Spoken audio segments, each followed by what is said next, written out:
হাত ধোও না কেন গো? ধুইছি তো, হাত মুখ ধুইছি, গোসল করছি। অত রাস্তা জার্নি কইরা এলে পরে ঘুম, মানে ধরো যে ঘুম ঘুম হয়,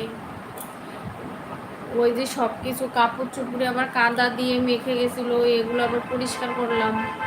ব্যাগ ট্যাগ দিয়ে 12টা বেজে গেছিলো, ব্যাগের 12টা।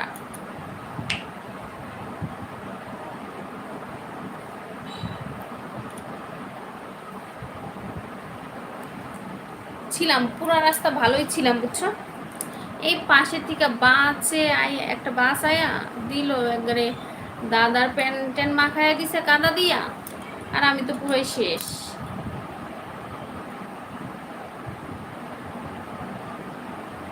খাবার খেয়েছি চিকেন রুটি।